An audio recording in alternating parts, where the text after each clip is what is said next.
আমার শিহরিয়া উঠে প্রাণ।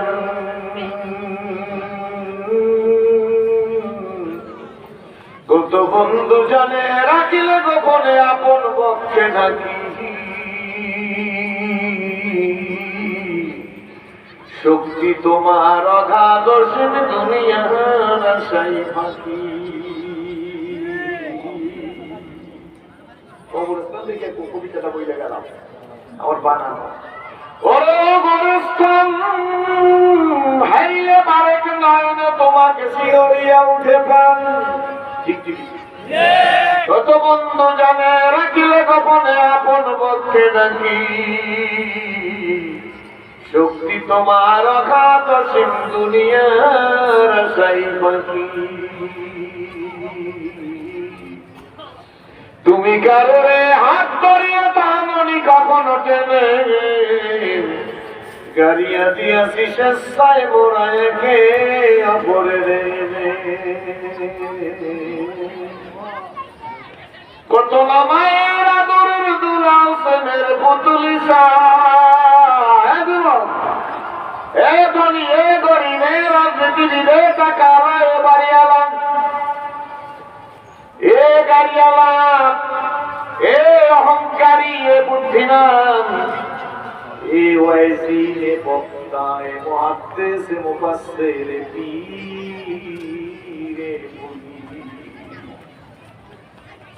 ভালো করে শুনলে কানে লাগতেও পারে, তুমি কারণে হাত ধরিয়ে টাননি কখনো টেনে।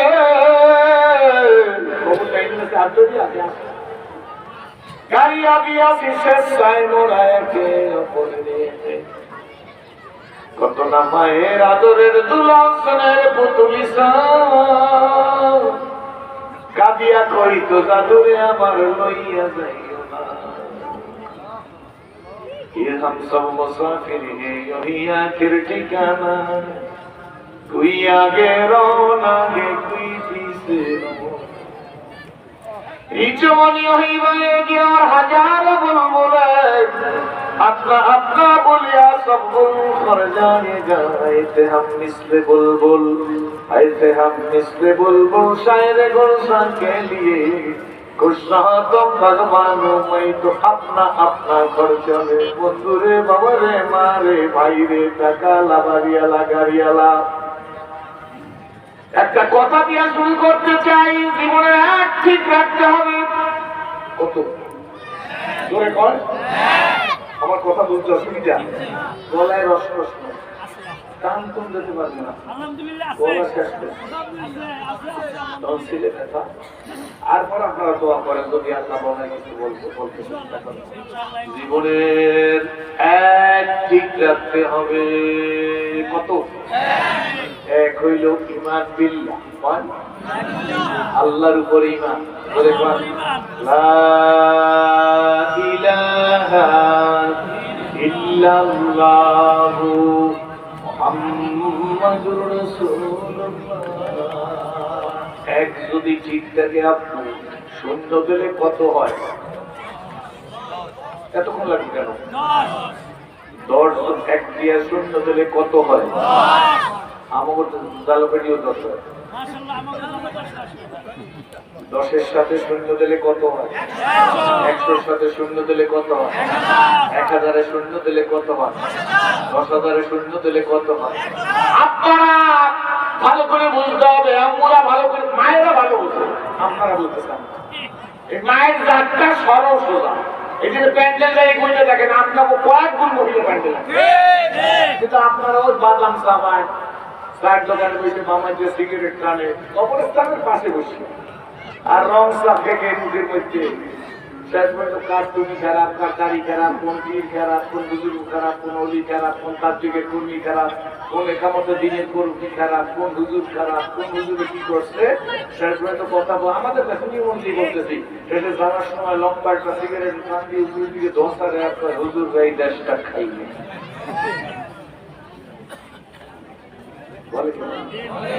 চলিতে চরণ হইল আবাস কমিল বাহুর বাহু, অতীত জীবন কাহিনী স্মরণে নয়নে ঝরিছে জন। জড়তা মতন হইল রসনা বাদ নাই সরে মুখে, সকল সাহস কমিল আমার দিদি ভরা শুধু বুকে। মানুষ মৃত্যুর সময় বলবেন এত কোথায় হারিয়ে তাই আজকের মানুষের দিন। জীবন প্রতিদিনই গুনিব প্রায় হইয়া এসেছে দিন। এ দেহে মনে কত না শক্তি কত না সাহস ছিল, কার ইঙ্গিত সহসা সকলে শুনতে মিলিয়া গেল। কার ইঙ্গিত বুঝা যায় আমার কথা? এ দেহে মনে কত না শক্তি কত না সাহস ছিল, কার ইঙ্গিত সহসা সকলে শুনতে মিলিয়া গেল। ও জীবন খায় না জীবনটারে একবার কোরআনের শাসে করি। কিতাব পড়ো কোরআন পড়ো পড়ো আমার লেখা, দুই নয়নে যায় না দেখা বাজান এই কপালের লেখা। ঠিক না বেঠিক?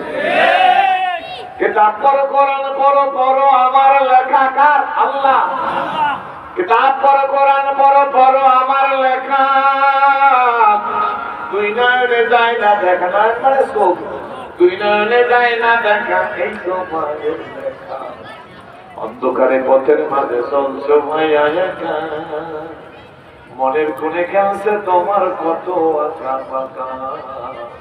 সাদ্দাত সমপলক তোমায় নাইকো ফেলিতে দিবে। যুবক ভালো করে বুঝলো, সাদ্দাত সমপলক তোমায় নাইকো ফেলিতে দিবে। ওঙ্কারে মালা করবো আর তোমায় নিয়ে যাবে তাই। সময় থাকিতে করো উন্নতি কামনা, সময় ঘুরিয়ে গেলে পাবে না।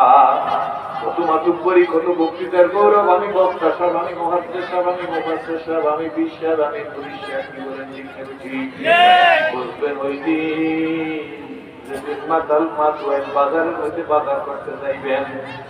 একটা মামাতে ডান হাতে টাকা, পকেটের মধ্যে টাকা, কেনাকাটা হয়ে গেছে, এখন শুধু টাকা দিতেছেন। হঠাৎ করে আপনার হাত পা সারিয়া ঠাস করে ভুলে গেছেন। তখন দৌড়ে এসে নির্শ্বাস মোল্লা সাহেব, আওয়াজ সাহেব, হাজি সাহেব, গাজী সাহেব কি হইল বলিয়ে গেল। সবাই দৌড় দিয়ে আসছে, সম্মানিত লোক আইসা দেখে আর সেন্স নাই, জ্ঞান নাই। তাড়াতাড়ি মাতুয়েল মেডিকেলে নিয়ে গেলেন। ডাক্তাররা দেখে বলতেছে কাজ হবে না, তাড়াতাড়ি অ্যাম্বুলেন্সে উঠান। কোথায় নিয়ে যাবেন বলে নিউরোসায়েন্স হাসপাতাল মিরপুর। নিউরোসায়েন্স হাসপাতাল আছে না মিরপুর, মিরপুরে নিয়ে যান। তাড়াতাড়ি নেন। ডাক্তার কি হইল? এইমাত্র লোকটা বাজার করতেছিল। তাড়াতাড়ি নেন তাড়াতাড়ি নেন বললেন কেন? মস্তিষ্কে রক্তকরণ হয়েছে, 6 ঘন্টার মধ্যে অপারেশন করতে হইবে, 10 লক্ষ টাকা তাড়াতাড়ি করে জমা দেন ভাইয়া। তখন বোঝা যাইবে কত ধানে কত চাল। এখন বুদ্ধিমানি করিয়া মানুষকে যত্ন করা যাইবে না। সেই সময় আপনিও সচেতন হইবেন, কিন্তু কোন কাজে আসবে না। কি বলেন ঠিক নেই? বাবারে কাফাবিল মাউতে হয়ে জানবেন তুই মানুষের জন্য সবচেয়ে বড় আস। সত্য না মিথ্যা ধরে খন মরা যে লাগবে, এইটাই তো বড় আস। কি বলেন ঠিক নেই? আমাদের দেশে আছে, আপনাদের ঢাকায় নাই। কত নেতা হেলিকপ্টারে ঢাকা দিয়ে যাইয়া তার কর্মীর জানাজা পড়ে, কিন্তু ফজরের নামাজ পড়ে না। বুঝলেন না? নেতায় কর্মীর জানাজা পড়ে, তাও হেলিকপ্টারে গেছে, বিমানে গেছে, কিন্তু নেতার কপালে ফজরের নামাজ নাই, জোহরের নামাজ নাই, আসরের নামাজ নাই, মাগরিবের নামাজ নাই। যদিও তাকে সুরাতে মানুষ বলা চলে, আসলে আল্লাহর কাছে সে কোন মানুষ নাকি বলে ঠিক। এই জন্য সোনামণিরা, আল্লাহ আল্লাহ বলারা, আমার পর্দায় আম্মু, আমার বোন, আমার মেয়েদেরকে বুঝে যাইবা। মুসলিমের নাম শুনছেন, 42 বছরের মা বইলা ডাক দেই নাই। 42 বছরের মধ্যে বোনকে আদর করি নাই, বোন বইলা কাপে ডাকতে পারি নাই। আমার নিজের মেয়েও নাই, মেয়ের মতো স্নেহ করতে পারি নাই। আমি মাতুয়াইলে হাত করে স্থানের মা ফেলে মায়েদেরকে মায়ের মতো সম্মান দিয়ে, বোনদেরকে বোনের মতো সম্মান দিয়ে, মেয়েদেরকে মেয়ের মতো স্নেহ করে বইলে যাই। যুবকদেরকে বইলে যাই, বাবা খেলায় খেলায় সময়টা নষ্ট করিয়া কোনো লাভ নাই। একটা ফুটন্ত ফুল এক রাত্রি দূরত্ব হয়, তারপরে আর খবর থাকে না, দাদা থাকে না। কি বলেন ঠিক না বুঝি? হাফিজ সেরাবি বলছেন, শুনে হাফিজ বাতু গই আমকে বলতা জানো ইমানাত, আগার মানাত সবে দিগার নবী মানাত। তিক্ত কণ্ঠে হাফিজ কয়ে বলতা জাকি রই কখনো, এক রাত্রি দূরাত্মাকে ভুল বুঝিস নে তোর জীবন। এমনি করে সঙ্গ হবে, ভবের খেলা পরে রবে। কোথায় বন্ধু যাবি চলে, খোঁজ খবর কি থাকবে হবে। এই জন্য জীবনের এক ঠিক জায়গা, ইমানটা ঠিক জায়গা। একজন মুসলমানের সন্তান আপনি যদি পায়খানা প্রসাব করেন তাতেও সব হইবে। আপনারা বলেন আমায় কি বলেন ঠিক না বুঝি? বাজারে পেঁয়াজ আর আলু বিক্রি করেন, কবি বিক্রি করেন, ফুলকপি, কাঁচামরিচ, আপনার সব হইতে থাকবে। কি বলেন ঠিক না বুঝি? রিক্সা চালান, রিক্সার পেডেল মারতেছেন আর চাপ পেতেছেন পাদানির উপরে, কিন্তু আপনার সৎকার সব হইতেছে। কি বলেন ঠিক না বুঝি? কিন্তু ঠিক রাখা লাগবে। কি জোরে কন পরিবার মানুষের আর কারণ যে দুইজনে যাইতেছে, একদিকে রাষ্ট্রপ্রধান, অপর দিকে বড় আলেম। আলহামদুলিল্লাহ, একদিকে রাষ্ট্রপ্রধান আর একদিকে কি বড় আলেম। এখানে একটা কথা স্পষ্ট করি, কেউ রাখবেন না। হুজুর সাল্লাল্লাহু আলাইহি ওয়াসাল্লামের পরে আবু বকর সিদ্দিক যেমন আশারায়ে মুবাশশিরার সদস্য, অপর দিকে তিনি রাষ্ট্রপ্রধান ছিল কিনা জোরে কন? হযরত ওমর রাদিয়াল্লাহু তাআলা রাষ্ট্রপ্রধান ছিল কিনা জোরে বলতে হবে। আমার ভাইরা হযরত ওসমান রাদিয়াল্লাহু তাআলা রাষ্ট্রপ্রধান ছিল কিনা? হযরত আলী কারামুল্লাহ রাষ্ট্রপ্রধান ছিল কিনা জোরে কন? না না, রাষ্ট্রপ্রধান ছিল শুধু তাই না। একজন মুসলিম নেপোলিয়ন বোনাপার্ট তার বই মধ্যে লেখছে, অমুসলিম একটি ইসলাম সম্পর্কে লিখে গেছে, I hope the time is not far when I shall be able to unity all the wise and educated men of the world, present basic principle of the Quran, which alone are true and which alone can lead men to happiness. চিৎকার মেরে কন্টারা একত্রিত একজন মুসলিম। এখন তো মানুষ সব রাজনীতির মাঝে চায়ের কাপ করে, আপনি তো বললেন আপনার বলে নাস্তা খাওয়ার হুট নাই। আমার দাওয়াত দেওয়া, কারণ আমি আপনাদেরকে দেখে ইসলাম কবুল করছি। আর ইসলাম কমপ্লিট কোড অফ লাইফ, মোকাম্মেল নিজামে হায়াত, পরিপূর্ণ জীবন ব্যবস্থা। তাই আমার জীবন আমি জিকির করবো আর দাওয়াত দিব তাই না, একামত দিনের জন্য আমি জীবনটাকে বিসর্জন দেওয়ার কারণে আমার মূল কথা এখানেই যে আমি করে যাব, আমার কাজ আমি করব, মালিকের কাজ মালিক। ইউসুফ আলাইহিস সালামের দায়িত্ব ছিল জুলেখার কবল থেকে মুক্তি পাওয়ার জন্য দৌড়াইয়া দরজা পর্যন্ত যাওয়া। কিন্তু দরজা কয়েকটা, এই দরজাগুলো সব তালা লাগানো, দরজা খোলার দায়িত্ব কার? একজন মর্দে মুজাহিদ হিসেবে দিন প্রতিষ্ঠার কথা আপনি জমিনে বলে যাবেন, প্রচেষ্টা করে যাবেন, হবে কি হবে না এটা আসমানওয়ালা ফয়সালা, জমিনওয়ালা। সেই জন্য কি বলেন ঠিক তো কি ঠিক রাখতে বলছি? হ্যাঁ মনে আছে তো? এটা দিয়ে কথা শেষ দিকে ফিনিশিং দিয়ে দেবো। একটি ইমান, লা ইলাহা ইল্লাল্লাহ, আল্লাহ বাদে কেউ মাবুদ নাই। আল্লাহ বেটি রেখে আল্লাহ বাদে আমাকে চেয়ারে বসাইতে পারবে না কেউ। আল্লাহ শক্তি ছাড়া চেয়ার থেকে নামাইতেও পারবে না কেউ। পারবে? জোরে কোন?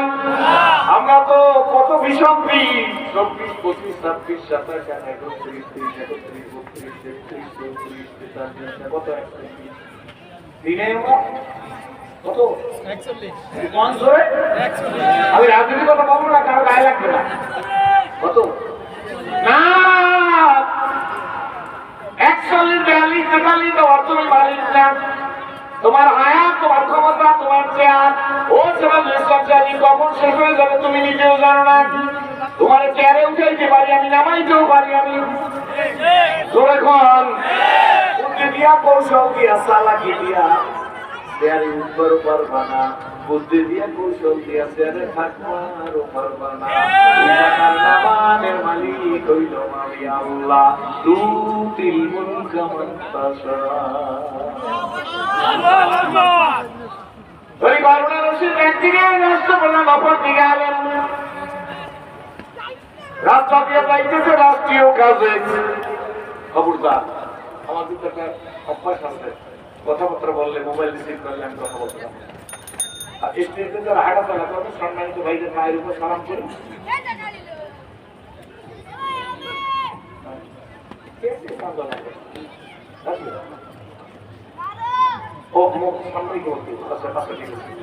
ঠিক আছে, যে আওয়াজ আছে ভালো শোনা যায় না? খলিফা হারুন রশিদ আর উজির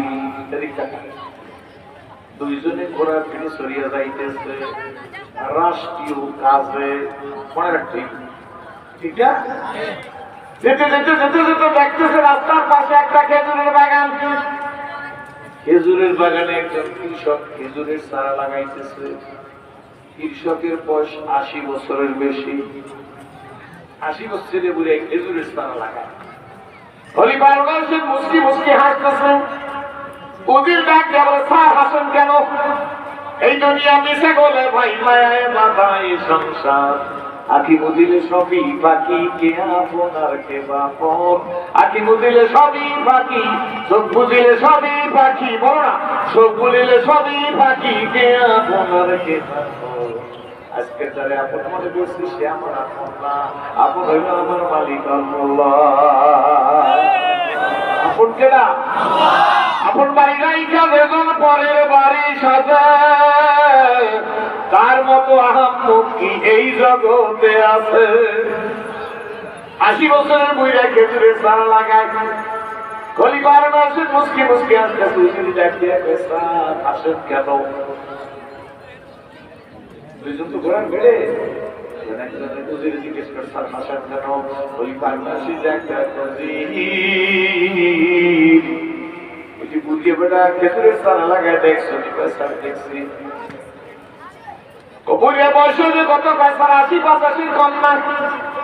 খলিফা হারুন রশিদ বেটা 80-85 বছরের বুড়িয়া খেজুরের চারা লাগায়। বুড়িয়ার মনে মধ্যে কত আশায় গেছে খেজুর হইবে, খেজুর খাইয়ে বুঝতে মধ্যে বুড়িয়ার আশা তো আর কম না। উজির ডাক দিয়ে স্যার যদি ঘুমতে আপনি ঘোড়া থেকে থাকেন, আমি বুড়িয়ার সাথে একটু চৌকি করে দিয়ে আলাপ সারি করে দিয়ে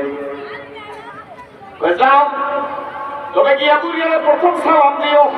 মুসলমানের সাক্ষাৎ হইলে কি করতে হইবে? আরো জোরে কর। সালাম দেবেন যদি আপনার ভিড় ভাই হয়, তাইলে অন্য কারণে দেবেন না। যদি আপনার তাবলীগী ভাই হয় তাইলে সালাম দিবে। সরমনের মুরিদ হইলে সালাম দেবেন না। সরমনের মুরিদ হইলে সালাম দেবেন, তাবলীগী ভাই হইলে সালাম দেবেন না।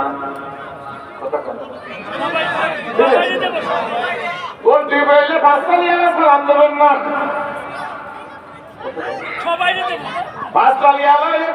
সালাম দেবে না। আমি যে মার্কার মন মালিক, আপনি সেই মার্কার লোক। এই তো মুসলমানের অবস্থা হয়ে গেছে। এই কারণে আজকে সমাজে যদি চিন্তা করে, যদি ফার্মেসিতে ইনজেকশন পাওয়া যাইতো যে একটা শান্তির ইনজেকশন নেব, আমি গরিব মানুষ লইতে পারতাম না। কিন্তু এখানে যারা স্টেজে বসে আছে আর যারা ময়দানে বসে আছে, যারা ধনী আছে, অনেক টাকা খরচ করে শান্তির একটা ইনজেকশন নিয়ে বাড়ি যাইতো, সারাদিন শান্তি পাইতো। কি বলেন? ঠিক না? শান্তির কোন ইনজেকশন ফার্মেসিতে কিনতে পাওয়া যায় না। শান্তি অর্জন করা লাগে, আর শান্তির জন্য আল্লাহ কথা বলা লাগে। বিশ্ব নবীর কাছে এই বছরে কোরআন নাযিল করছে। তার কাছে আপনি যেখানে শান্তি খুঁজেন সেখানে শান্তি পাবেন না। পাইবেন নাকি? জোরে কোন শান্তির দোকান আছে নাকি এইখানে শান্তি কিনতে পাওয়া যায়? জোরে কোন। কিন্তু মাদুয়াইতে লেখা আছে এখানে কাপড়ের কাপড় কিনতে পাওয়া যায়। জানি জোরে কোন। আমি ঢাকা শহরে দেখছি এখানে শেষ বিজয়ের সামগ্রী কিনতে পাওয়া যায়। আরে কপাল বন্ধ, চোখ থাকতে এখন সালামটাও মানুষের ঠিক মতো দিতে পারি না, একটা আরেকজন সালাম কম, সালাম কম, এই পিছনটা বেশি কথা হয়, বন্ধ করা যায়। যারা কথা বলবে তারা অন্য জায়গায় দেয়, ঠিক না? সালাম ভালো করে দেয়, মোবাইলটা বাইরে করে সালাম কম।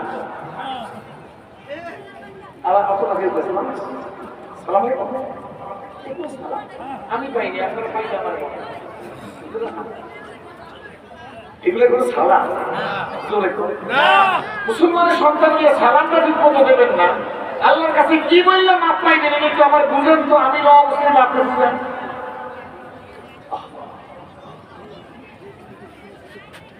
চলিতে চরণ হইল দোষ কমিল বাহুল বাহু, অতীত জীবন কাহিনী স্মরণে নয়নে ঝরিছে জল, যেন তামাকনা হইল রসনা ভাব নাই সাজে, সকল সাহস কমিল আমার দিদি ওই ভাবনার ওদেরকে ডাকা কোনদিন যাও করিয়ার সাথে আলাপ আলোচনা করিয়া শোনেন, ভালো করিয়া দিচ্ছেন, কষ্ট হয় ভালো লাগে আপনাকে, ভালো না লাগবে তখন আমার সুবিধা বুড়িয়ারে মেয়ে সালাম দেওয়া প্রথম কাম কি, তারপরে কালাম, সালাম মানে কথা, আগে সালাম আটটা বার এইটা মাত্র সালাম ওই কারণে শিখেই যদি মান সাফা আলমান ফাকাত সাফানি ওমান সাফানি কানানি বিল্লাহ, যুগের একজন আলেমের সাথে তুমি মুসাফা করবে, মান সাফা আলমান ফাকাত সাফানি, সেজন্য আমি রাসূলের সাথে মুসাফা করব। সুবহানাল্লাহ, যে নবীর সাথে মুসাফা করলে তার জান্নাত হবে, আমি নবীর সাথে সেই মুসাফা বাইতে আগে না একজন আরেকজন আপনার আঙ্গুলের মাথায় মাথায় লাগে, মহব্বত আঙ্গুলের মাথায় যায়, কলবে ঢোকে না, এই জন্য একজনের জন্য আরেকজনের মহব্বত নাই।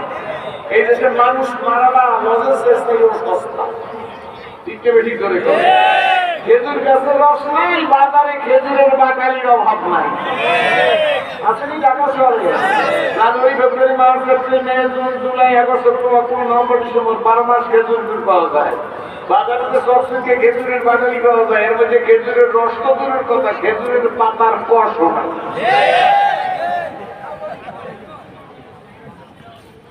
বললাম তো ওদের আনেন পরীক্ষা করে, বলে হুজুর এটি কিসের বাটালি, এটা যে সুগার কালা ফেলেবার, সুগার চিনি কালা রং ফেলেবার, খাও কিডনি নষ্ট হইবে, হার্ট ব্লক হইবে, লিভার ক্যান্সার হবে, লিভার ড্যামেজ হবে, রক্তের কোলেস্ট্রল বাড়বে, অন্ধত্ব আসবে, 16 বছর 20 বছর স্ট্রোক করবা, না বাপকে না মাকে না দেশকে না জাতিকে না কাউকে কিছু দিয়ে যাবা, অকালে মৃত্যুবরণ করবে। এদেশের যে সমস্ত ছেলেরা ফ্যান্সি খায়, ইয়াবা খায়, গাঁজা খায়, মাত্র খায় না মনে হয়,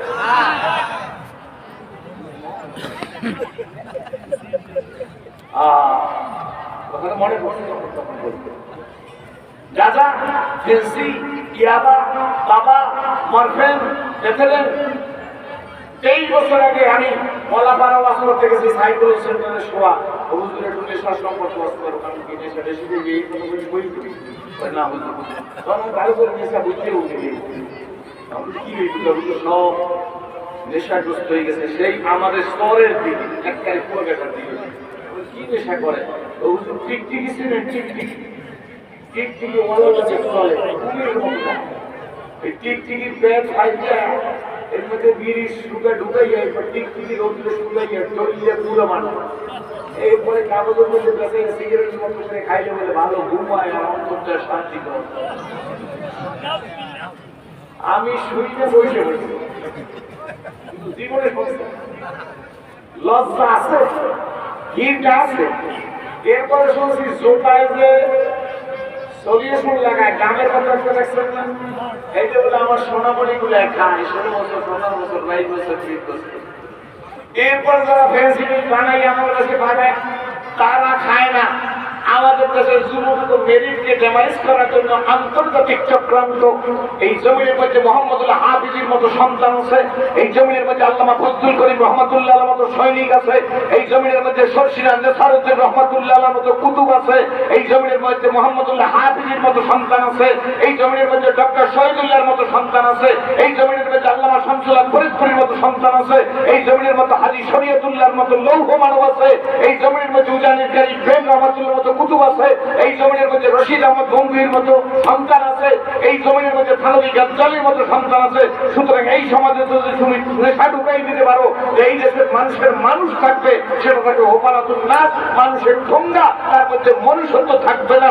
এই জন্য আজকের দেশে আমরা সুগার আর কালার আর ফ্লেভারের বাঙালি গুড় খাই, দেখার মতো কোনো গার্জিয়ান নাই। অর্থনৈতিক সরকারের প্রধান ডক্টর ইউনূস স্যার, উনি তো গুড়ের খবর রাখবে কখন, ওনার অন্য খবর নেওয়ারই তো সময় নেই।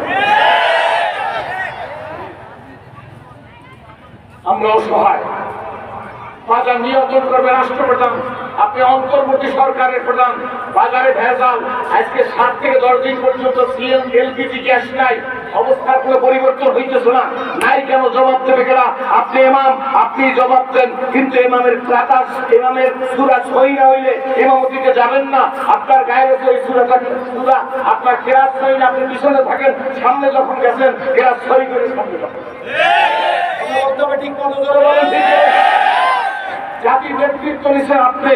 এই জাতি ধোকাবাজি ধোকা খাইতেছে, এই জাতির কিডনি নষ্ট হইতেছে, এই জাতির হার্ট নষ্ট হইতেছে, এই জাতির লিভার ক্যান্সার হইতেছে। এই দায়িত্ব আপনি যদি না নেন তাহলে মনে রাখবেন আপনাকে কিয়ামতের ময়দানে আল্লাহর মাকামে দাঁড়ায় হিসাব দিতে হবে। সেই দিন আমার বেলজিয়ামের মতো গালে বেলজিয়ামের আপেলের মতো গালের চামড়া হইলে তাদের রেহাই পাওয়া যাবে না, সিরাজুল ইসলাম রেহাই পাবে না। তুমি যে ধরনের নেতা, তোমার কৈফিয়ত আর বিচার আর শাসন সেইভাবে হতে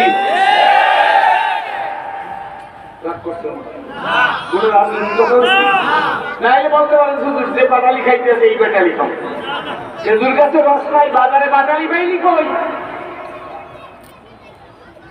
তবে যুবকদের আমার কথাটা শোনেন, আমার এই যুব সমাজকে বলি, তোমাদেরকে যারা ফেন্সি পাঠাইছে, ইয়া বাবা পাঠাইছে, তারা খায় না, কিন্তু তোমাদের মেরিটকে ড্যামারেজ করে দিয়েছে।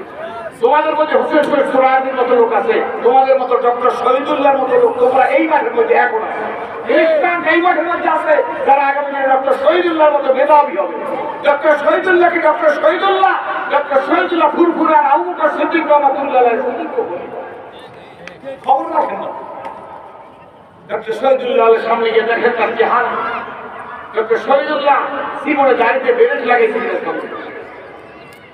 আর তুমি ইয়াবা খাই রাস্তার পাশে ঘুরিয়ে থাকো। রাগ করছো বাবা? যুবকরা রাগ করেছো? তোমাদের দেখে ইসলাম গ্রহণ করেছি না, ওই এমন ঘটনাটাই আপনি। আমি এখন নমুসলিম না, আমি কুরআন দেখছি। যাই হোক, যদি প্রসঙ্গ আসে সেই কথা বলবো। খলিফা হারুন আর রশিদের উজির 80 বছরের বুঝের কাছে গেছে চাষা বেড়া। চাষি খুব বুদ্ধিমান, বুদ্ধিমানের চালাক হওয়া লাগবে, বেয়াদব হওয়া যাবে না।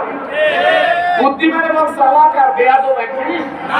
আপনি যদি চালাক না হন, বুদ্ধিমান না হন, শুধু হুজুর হন, তাহলে আপনি সাইড পকেটে মোবাইল রাখবেন, মাতুয়াল নিয়ে যাত্রাবাড়ি যাইয়া গুলিস্তানের ওভারব্রিজে গুলিস্তান নাইবে, এরপরে আপনি এক কদম কইলে মোবাইলের রিংটোন বাজে নাই, মোবাইল কিনতে পাইলে কি করলাম? মোবাইল রাখছেন কোথায়? সাইড পকেটে। কোন পকেটে? সাইড পকেটে মোবাইল রাখতে গুন্ডায় নিলে আমার কাছে যদি দোয়া চাইতে হয়, যদি মোবাইল হারাই গেছে, গুন্ডায় গেছে, আমি কোনো গুন্ডার জন্য 2 বছর হায়াত পাই, তোমার কথা আমি কম।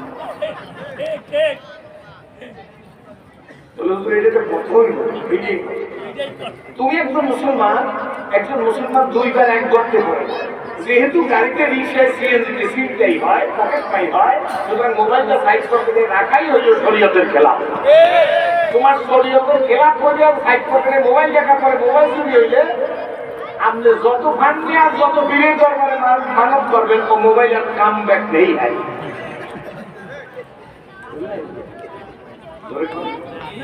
বুঝতেছেন আমার কথা? বলতে এ ব্যাপারে বুদ্ধিমান হইতে, মুসলমানদের খেলা হইতে, মুসলমান হাত দিয়া উল্টা পাল্টা জায়গা সিল মারতে পারে।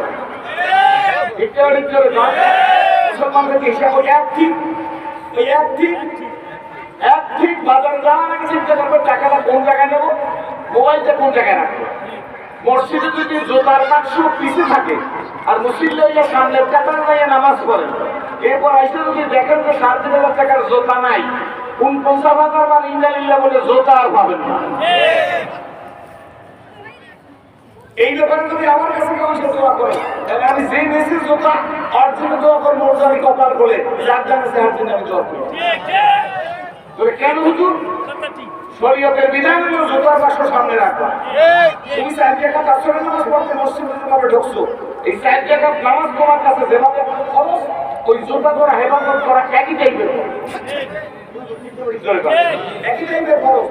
জোতার বাক্স পিছিয়ে রাখা, পিছিয়ে জোতা রাখা সামনে নামাজে দাঁড়ান, আর শরীরে তালইজান রেখে জুতো জোড়া দিয়ে দেওয়া সমান কথা। বুঝাইতে পারছি? ভালো জোতা সামনে রেখে নামাজে দাঁড়াইবে।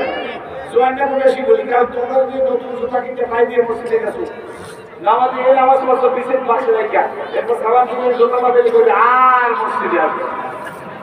তুমি আর আমি একত্রে যদি বলি যে মসজিদে জীবনে রাখবো না, আল্লাহ কিছু আসবে চাইবে না। আল্লাহ কিন্তু ভুলও করবি তুই, দোষও দিলি আমার। শব্দ কি আল্লাহ? 3 সূরা শুরু করতে গেছে। শীতের দিন আমাদের দক্ষিণ অঞ্চলে ঘরে এই ক্রিয়া করে, ক্রিয়া হ্যাঁ কাঁচা 3 সূরা শুরু করতে গেছে। দক্ষিণ সোয়া দেখলো শুরু করতে ঢুকছে শিং কাইটা। আপনারা কি গর্ত করেছে? শিং কাইটা গর্ত করে ঢুকছে। সেই সময় শিং শীত কাটে কেউ বলে। তিনজন ঘরের মধ্যে যখন ঢুকছে, ঘরের মধ্যে অনুষ্ঠান ছিল, জোয়ান যারা দেয়ার পাইয়া সিংহের সামনে দাঁড়াইছে যে চোর যাইতে দেবে, জানলার দরজার সামনে দাঁড়াইছে চোর যাইতে দেবে। এর মধ্যে চোরে গতান্তর না পাইয়া, উপায় না পাইয়া, একজন চোর ঘরের মাইসি আছে না মাসাই, এই মাসাইনের উপর দিয়ে আস্তে করিয়া ডোলার পাশে মটকার পাশে পেঁচ দিয়ে দিয়ে দিচ্ছে। চোর আইসে কয়জন?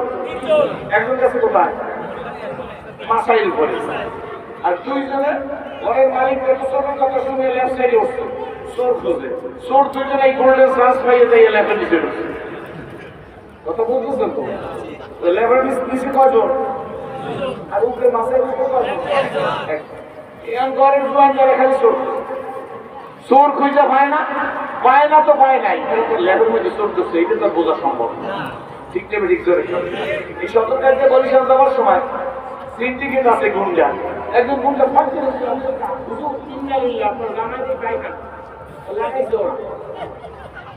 তিনজনে আই গাইন না নিলে হুজুর আপনার জামায় 3 জনে ধরে লেগেছে দোয়াই দিই। কি করো? দোয়াই দিই। উনি দোয়া আর এদিকে পকেটের টাকা নিচ্ছে, চাবি নিচ্ছে, মোবাইল নিচ্ছে, দোয়াইয়া বেড়ারে সাইড দিচ্ছে মোবাইল। আর যারা পায়খানা লাগাইছে আর তারা দোয়াইছে, কেউ দিচ্ছে আছে না নাই? আধুনিক পদ্ধতি। যাই হোক, চোর 2 জন কোথায়? আর একজন চোর না পাইয়া জোয়ান পোলা কোনো সরল দাদা ভাই আছে বারান্দা থেকে, দাদা ভাই চোর দেখছি নিজের চোখে, শীতের মুখে দাঁড়াইছি, দরজা জানলা বন্ধ করছি, চোর গেল কই, এত কথা বুঝি ফেললাম। চোর কি জাদু জানে নাকি? দাদাই সরল সোজা মানুষ, এত চিন্তা করিস না, খুঁজা যখন পাও নাই, যা করার উপরালায় করছে, কাল সকালে বুঝপাড়া করবো। উপরালা কইছে কারে? আল্লাহ রে। গ্রামে সর্বপ্রথম মানুষ উপরালায় কই যখন হাত লাগাইছে, মাথার উপরে দেখতেছে, বুঝিয়াই কয় যা করার উপরালায় করছে, কাল সকালে ব্যবস্থা করবো।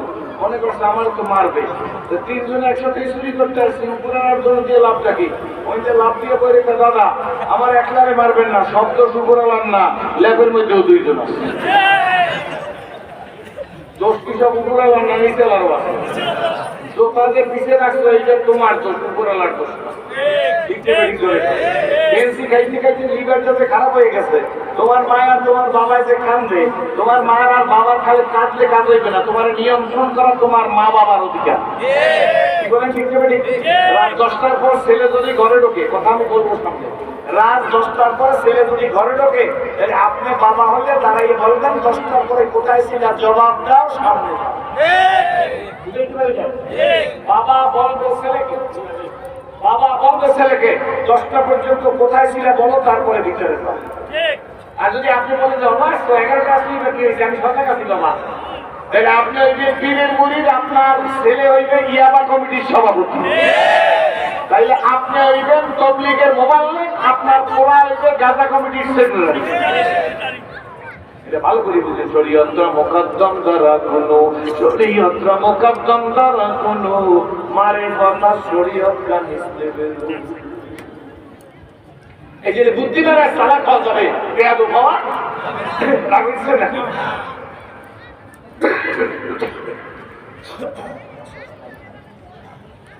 যাই হোক, উজিরে নাই না গিয়া কারো জি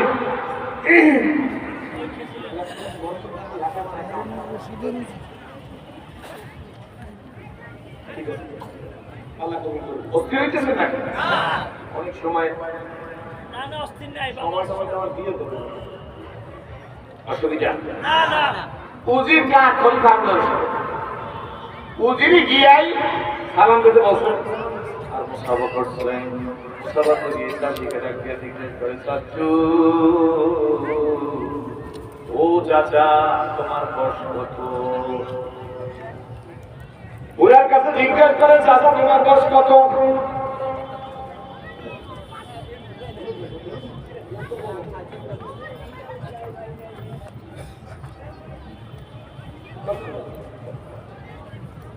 বুড়া বেলা কৃষক মানুষ, সালাক মানে তো বাবা 102 কম কত আছে? ওই যুগের মানুষ এই রকম 100 বছরে 2 কম। বুঝি দেখে 100 বছরে 2 বছর কম, বর্তমান 98 বছর। চাচা গো তোমার কাছে জিজ্ঞেস করি, 98 বছর বয়সে তুমি খেজুরের চারা লাগাও, কি হয়েছে? ও চাচা এই গাছে খেজুর খাইয়ে তুমি মরবা। আমার কিন্তু একটা লক্ষ্য উদ্দেশ্য আছে ভাই, আমাকে হলে মাসে কবর নিয়ে কথা বললি তো সব চাইতে ভালো হয়। ও চাচা 98 বছর বয়সে তুমি খেজুরের চারা লাগা, এই গাছে খেজুর হয়েছে আরো 6-7-8 বছর 10 বছর হয়ে গেছে, এই গাছে খেজুর খেয়ে মরবা। চাষি বেলা তখন তা গুড়া গুড়া সবাই দাঁড়িয়ে রাখবে, তোমার পরিচয় কি? আমার পরিচয় আমি করি আমার বিশ্বাস হয় না। তো কেন আমি খলিফা হারুন রশিদের মুজিব? আমার বিশ্বাস হয় না। বেটা নিয়ম আছে, ভালো মানুষের সাথে চললে ভালো হওয়া যায়, বুদ্ধিমান লোকের সাথে চললে নিজেও বুদ্ধিমান হওয়া যায়। এত বড় বেটার লাগে চলে এই দেশের রাষ্ট্র খলিফার মধ্যে কিন্তু কারণ আছে, ভয় দেখে নাই। এই এত বড় মাপের বেটার লাগে চলে এই দেশের রাষ্ট্রপ্রধান বিচক্ষণ আলেম। এই বেটার সাথে চললে তোমার কোনো জ্ঞানই নাই। উজির হতাশ হয়ে গেছে, কয় কি কৃষক বেটা, আমার নাকি কোনো জ্ঞান নাই। মনে কষ্ট নিও না, আমার জ্ঞান নাই, এটা কেমনে বললাম? ওই কৃষকটা দুনিয়ার সব মানুষ খাওয়ার জন্য লাগায় না, একজনে লাগাইয়া যায় আর একজনে খায়। শুধু আপনারা ঠিক বলছেন তা না, অদূর এই করি বাংলা রশিদ ঘোরার পিছনে আজ থেকে লেখা উজির কথা কিন্তু কৃষক বেটা ঠিক কইছে। খলিফার রশিদের সিস্টেম ছিল, উনি যদি কারো কথা শুনে বলতো কথাটা ঠিক, সঙ্গে সঙ্গে খলিফার রশিদ দিতে খাইতে এবারে 1000 টাকা দিয়ে দেওয়া লাগলো। খলিফার রশিদ যে কথাটা ঠিক বলছে, এইটার জন্য সে 1000 ইনাম পাইবে। উজিরে দৌড়ে এসে স্যার আপনি তো বলছেন কথা ঠিক, 1000 দেন। খলিফার রশিদ 1000 টাকা দিয়ে দিচ্ছে, যাই একটু কৃষকের হাতে মধ্যে দিচ্ছে। কৃষক বেড়ে হাতের মধ্যে টাকাটা পাইয়া টাকা দেন, টাকায় একটু মুসকি হার হয়েছে। উজির শোন, দুনিয়ার নিয়ম হইল গাছ লাগাইলে ফল হয়। আমি এমন একজন কৃষক, গাছ লাগাবার আগে আমার গাছে ফল ধরছে। বুঝলি না কেমনে? তুমি তো গাছই লাগা না, ফল হইলো কেমনে? চাষি বেড়ে ডাকছে একেবারে 1000 পাইলাম কেমনে? 1000 পাইলাম গাছের লাগাইছে। খলিফার রশিদ ওই খুশি খুশি উজির কোথায়, এটাও কিন্তু ঠিক। উজিরে দৌড়ে যে পেশা খাইলে 1000 আইনা কাঁচা আসি বেড়ার কাছে উজিরে জন্মেছে। চাষি বেড়া মুসকি মুসকি আসে আর 2000 টাকা কোমরের মধ্যে রাখে, এরকম লঙ্গির মধ্যে ঢুকে বেড়া। উজির তুই তো ভালো মানুষের সাথে চলো, একটা কথা শুনিয়ে দিতে চান। গাছ লাগাইতে এই গাছে ফল হয় বছরে 1 আর আমি এমন একজন কৃষক বাজান, আমার কপাল কত ভালো, আমি গাছটা লাগাইবার আগে আমার কাছে 2 বার ফল দিয়ে গেছে। কেমনে সস্তা গাছই তো লাগাইলে না কেন? 2 জন উঠাইছি আমাকে তো এখান থেকে পাইছি পরিবারের শুরুর কথা, এটাও কিন্তু ঠিক। দৌড়ি যে স্যার তাইলে 8,000 কত 3,000 টাকা বানা পাইয়া বুঝির হাত ধরে বুঝির কথা শুনতে তোমার হাত ধরছি পাওয়া করছি। তুমি যে বুদ্ধি লেছো আমারে ফকির বানাবা, পরিবার ফকির বানাই পালাবা। চাষি বেড়ের বুদ্ধি ছিল গাছ লাগাই দেওয়ার আগে 3,000 টাকা কিনছে। বিপদের টিপতে হইলে মধ্যে মুসলমান মোজাহিদ যদি সত্যিকারের মোজাহিদ হয় ভাইজান, আর তাহলে তার জীবনটা যে কাজ করবে সেই কাজই সব। ঢাকা শহরে ইট পড়ে হাসপাতালের সামনে দিয়া এক বেড়ায় রিক্সা চালাইয়ে যায়, মাথার মধ্যে সবুজ পাগড়ি। এবারে রিক্সা চালায় কোনো কথা বলে না, খালি কয় লা ইলাহা ইল্লাল্লাহ, লা ইলাহা ইল্লাল্লাহ, লা ইলাহা ইল্লাল্লাহ, লা ইলাহা ইল্লাল্লাহ, লা ইলাহা। একজন মানুষ প্রাণী এডিশনাল দোষ ডাকে হত্যা খাইছে চাচা হুজুরটা কি চাচা ডাকে চাচা করতে চাইবে কোথা যাইবে যে হাতির ফুল টাকা হাতে ফুলাতে নাকি ধরে কয় টাকা ভাড়া হিসেবে কইছে 60 টাকা ভাড়া। উঠে পড়ছে ডিস্ট্রিক্ট পরিচয় দেয় নাই, বেটায় কদ্দুর গেছে, বেটায় কোনো কথাই বলে রিক্সা লাগাই দাঁড়াই না। আমরা মনে করি 100 টাকা 10 টাকা সুদ খাইতে পারলে আমরা বুদ্ধিমান, 1000 100 টাকা সুদ খাইতে পারলে আমি বুদ্ধিমান, 1 লাখ টাকায় 10,000 টাকা সুদ খাইতে পারলে আমরা বুদ্ধিমান। কেনার সময় 1100 গ্রাম নিয়ে বেচার সময় 900 গ্রাম যেতে পারলে এর 100 বেচলে 100 গ্রাম লাভ হয়েছে, বাকিটা লাভ হয়েছে। আমরা বুদ্ধিমান, আমরা মনে করি রমজান মাস সামনে আসতেছে, কোনো মতে কাঁচা মরিচটা যদি বুঝিয়ে রাখতে পারি, আর রমজান মাসে 40 টাকার কাঁচা মরিচ যদি 300 টাকা বেচতে পারি, তাইলে আমি বুদ্ধিমান কি বলে চিনতে পারি। আমরা মনে করি রাজনীতি চিন্তা হইয়া ভারতকে পচা পিয়া যাইয়া বাংলাদেশে 1,000 টাকা যদি খাওয়াইতে পারি, কি বলে চিনতে পারি। 300 টাকার পেঁয়াজ খাও, 1,000 টাকার কাঁচা মরিচ খাও। এরপরে রমজান মাসের পরে ঈদ করবো, রমজানের পরে ঈদ করবো, ঈদ করে 2 দিন পরে সেই টাকা দিয়ে উমরায় যাবো। আমি বুদ্ধিমান, আল্লাহ তো উমরার দিকেও আমি চাই না, তোর চেহারার দিকেও আমি চাই না। ইহুদি খ্রিস্টানের কাছে রমজান মাস আসতে 30% খাদ্যের উপর ডিসকাউন্ট দিয়ে দে, আর বাংলার মুসলমানরা কপালে ডাক পাশে মুখে দাঁড়িয়ে আছে, পাতলা জামা গায়ে দিয়ে বিদেশি আতর পকেটে যায় কিনা, কাঁচা মরিচের দাম বাড়ায় 1,000 টাকা কেজি করে, কি বলে ঠিক নেই। আল্লাহ এখন রেডি হয়ে তোর উপরার দিকে আমি চাই না, তোর কপালের দাগের আমি ধার দাঁড়ি না, কি বলে ঠিক নেবে। 1,000 টাকা আমি খান নাই মনে হয়। হাজার 1200 টাকা বিলতে বলতেছি খাইছি, কাঁচা মরিচের রাজনীতি বাংলার জমিনে চলে, পেঁয়াজের রাজনীতি চলছে বাংলার জমিনে, কি বলেন ঠিক নেবে ঠিক? ধরে বললেন ভাইজান এই সব রাজনীতি আমার ভাইজান সামনের দিকে আসতে থাকে, চিন্তা করেন না। কপাল খারাপ হয়েছে কারণ হইল এই হইল আমাদের হাতের কপাল খারাপ হয়েছে।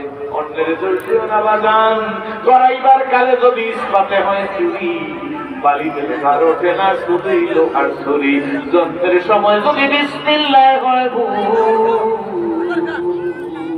ওই সন্তান করবে না বাজান বলে আল্লামা শামসুল ফরিদপুর রহমাতুল্লাহ আলাইহি তার আদর্শ মুসলিম পরিবার নামক কিতাবের মধ্যে লেখছে, কাঁচায় না নোয়ালে বা পাকলে করে ঠাস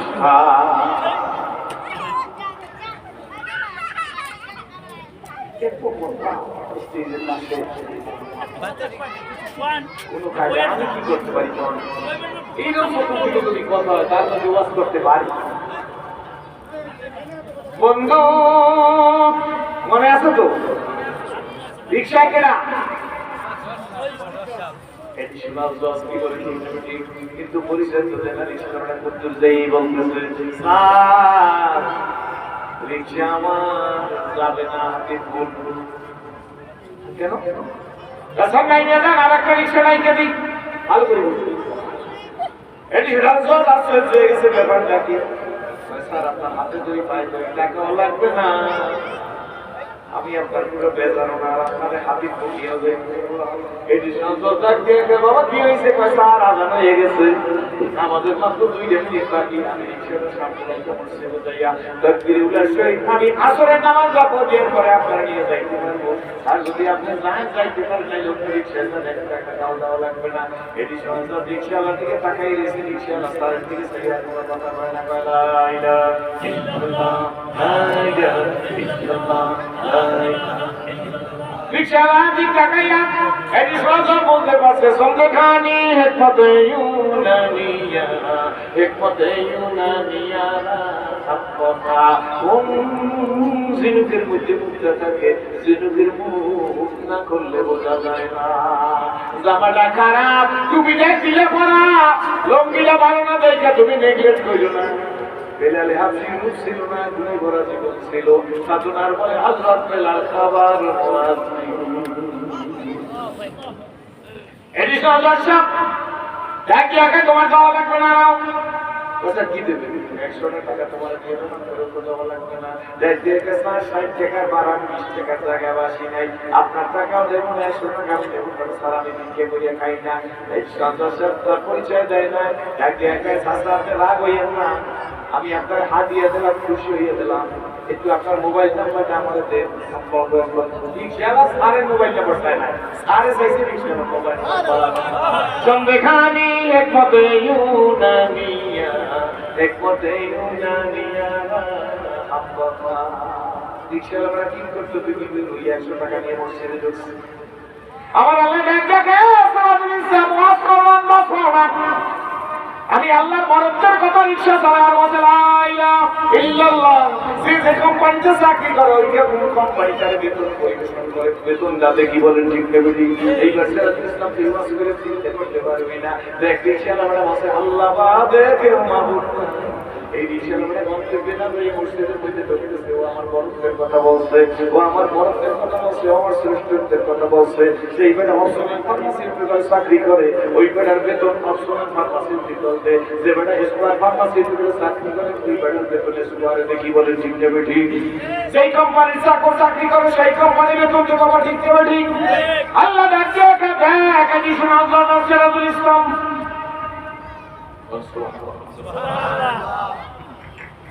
তুই ভালো করে দেখ, ওই রিক্সাওয়ালা আমার বরত্বের কথা কয় না, এই জন্য 60 টাকার ভাড়া যাওয়াও লাগে না, 60 টাকা দিছিল, 40 টাকার ব্যবস্থাও করিয়া দিয়েছি।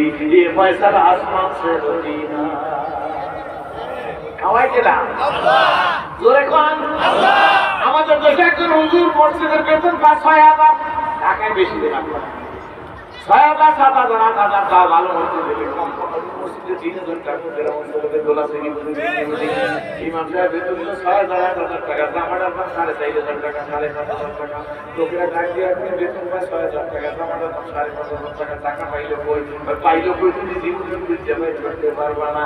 আমাদের দেশে একটা কুকুরের জন্য বাচ্চা হয়, তখন একটা শীতকালে 6টা 7টা বাচ্চা হয়, একটা গরুর বাচ্চা হয়, একটা কুকুরও দৈনিক জবাই করে কেউ খায় না, কুকুর জবাই করে কেউ খায় না, কিন্তু দৈনিক লক্ষ লক্ষ গরু গরুতে যদি জবাই হয় কি বলেন ঠিক দেবে ঠিক। আমাদের দেশে অন্তর্বর্তী সরকারের প্রধান ডক্টর ইউনূস স্যারের বলি, স্যার আপনার তথ্য উপদেষ্টার কাছে জিজ্ঞেস করেন এই দেশের গরু বেশি না কুকুর বেশি। এই মালুয়েলের লোকেরা বলতে ওনার কাছে জিজ্ঞেস করা লাগবে না, ওনার তথ্য উপদেষ্টার কাছে জিজ্ঞেস করা লাগবে না, বিনা গুণায় আমরা এক ব্যক্তি বইলে দিলাম গরু বেশি না কুকুর বেশি, আপনারা কোন কি বেশি? আরো ধরে কোন হাতে দেখাই দিয়ে গেলাম, কুকুরের বাচ্চা হচ্ছে 8টা 7টা 6টা কি বলে ঠিক নেবে ঠিক। একটা কুকুর বাচ্চা করে জবর দিয়ে খায় না, গরু দৈনিক লক্ষ লক্ষ জবর হয়েছে, একটা কুকুরের বাচ্চা হয়েছে একটা। এরপরে আমরা বোনার আগে বইলে ফেলাছেন গরু বেশি, তুমি বুঝবা না গরুর মধ্যে বরকত নাই, গরুর মধ্যে বরকত আছে, কুকুরের মধ্যে বরকত নাই। এই জন্য 6টা বাচ্চা একটা কুকুর দিতে পাওয়া যায় না কি বলে ঠিক নেবে ঠিক। সারাদিন দৈনিক গরু জবর হয়, এরপর পরিশ্রম করে দেই খেলাতে গরু বেশি। এই জন্য তুমি 6,500 টাকা বেতন দিয়ে তার জামাটার দাম 5,500 টাকা দিতে জবাই করতে পারবা না। এই যে আল্লাহ বরকত দিয়ে দিছে, জোরে বলেন আলহামদুলিল্লাহ। বরকতের মালিক কেডা? রাগ হইতেছেন মনে কেডা? আমার হিসাবে বলবো না।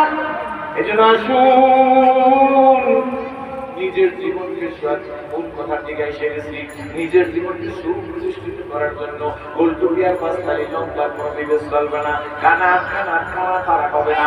আমি সিরাজুল স্পষ্ট বলতে চাই, আমি সিরাজুল স্পষ্ট বলতে চাই, কে আওয়ামী লীগের বিএনপিকে জাতীয় পার্টিকে আমাদের খেলাফত মসজিদ আর 6 দলকার 12 দলকার 9 দলকার 2 বিভাগা আর লম্বাকার গোলকার পাঁচতালি এই দিকে আমি চাই না। আমি একটা জিনিস জানি, আমি মানুষের জন্য।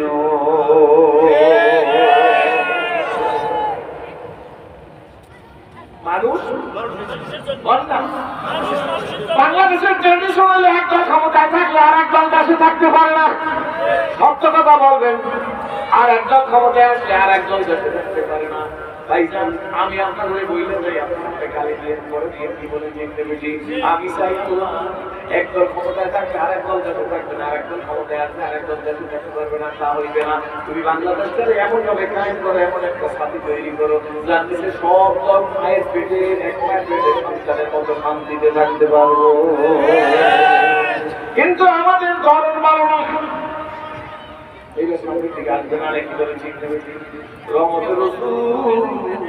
রাস্তা দিয়া যাইতেছে, পুরি জমি রাস্তায় কাটাতেছে, ছোটবেলা বইতে বসে নবীর পায়ে কাটা বলে বুড়ি কিলকিল করে হাসে। বোখারি শরীফ পড়া লাগে না, সাহিত্যের বই ফোরের বই করবি। এই যুগে ছিল, এই যুগে নাই। এই যুগে আসছে কিরিং কিরিং টেলিফোন, হ্যালো হ্যালো হ্যালো, কে তুমি জানে চাও, বলো বলো বলো। আমি ম্যাম হ্যালো কার্ড কি আসতে চাই, জরুরি খবর আছে, যাই কেন তাই। এগুলো পড়ায় না, পড়ায় না।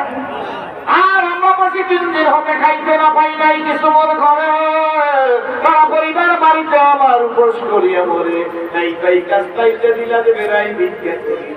দয়াল নবী তার কিছু মরে টাইলে পরানে মরি, আরবের নবী করুণা সদিকে জানিতে কানে চাই। কোমল কণ্ঠে কহিল তোমার ঘরে কি কিছুই নাই, বলিলেন শুধু আছে ওর কাছে কম্বল একখানি, কম্বল তার সম্বল খানি বেশিয়া তাহার পরে অর্ধেক দাম দিলেন রসুল খাদ্য কিনেন তরে, বাকি টাকা দিয়া কিনলো কোঠার হাতল লাগায় নিজে। বলিলেন যাও কাঠ কেটে খাও, দেখো বড় দেখারে আলম কি যে করে। এরপর নবীর শিক্ষা করো না ভিক্ষা, জয় নবীর শিক্ষা করো না ভিক্ষা, মেহনত করো তবে।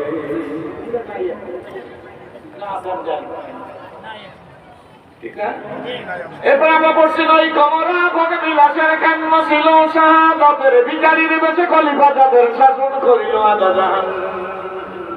তারা আজ ঘুমিয়ে বিবর পাই বাহিরে বইছে জল তুফান, ঘুমিয়ে কাজা করিলি ফজর, যখন জাগিনি তখন জোহর, খেলায় খেলায় কাটিল আসর মাগরে বেতে শুনিয়া যান। এর সাথে জামাত হাওরে হাজির, এখনো জামাতে আছে রে স্থান। বাজিছে মামা বাজারে আমা মাসি রুসু করি মুসলমান, নয়া জামানার দাওয়াত এসেছে ভাঙা দিল্লায়ুর নিশান। নারায়ে তাকবীর, আল্লাহু আকবার, নারায়ে তাকবীর, আল্লাহু আকবার। লাগে ঢাকা না, নারায়ে আল্লাহু আকবার, নারায়ে তাকবীর। আর মামা নারায়ে তাকবীর কিন্তু তাকবীরের ধ্বনি বলো, আমরা বলি আল্লাহু আকবার। আল্লাহু আকবার বড় কেডা? আল্লাহ। জোরে করেন আল্লাহ। নাম সর্বতি সরকারের প্রধান ডক্টর ইউনূস স্যার, না আমাগো পাশের প্রতিবেশী রাষ্ট্রের প্রধান নরেন্দ্র মোদী। 5 তারিখের পরে ইলিশ মাছ খাইছে, হ্যাঁ বড় খাওয়াইছে, হ্যাঁ খাওয়াইছে, যাত্রা আমরা খাইছি যাত্রা।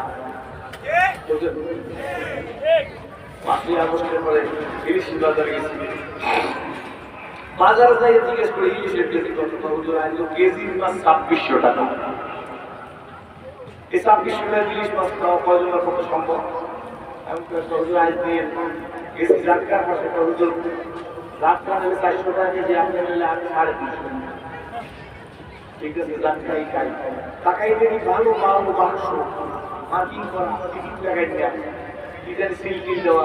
কিরে আপনারা ভালোবাসেন এই কাজের মধ্যে কি হুজুর ইলিশ মাছ এগুলো দেখি দাদা কোথায়, আমার কোনো এলাকা থেকে খুশি হয়েছি যে ওটা খাও, মাথা গরম আমাদের দেশের ভালো ইলিশটি খাইয়া কাটকা ইলিশটি খাই মাথাটা ঠান্ডা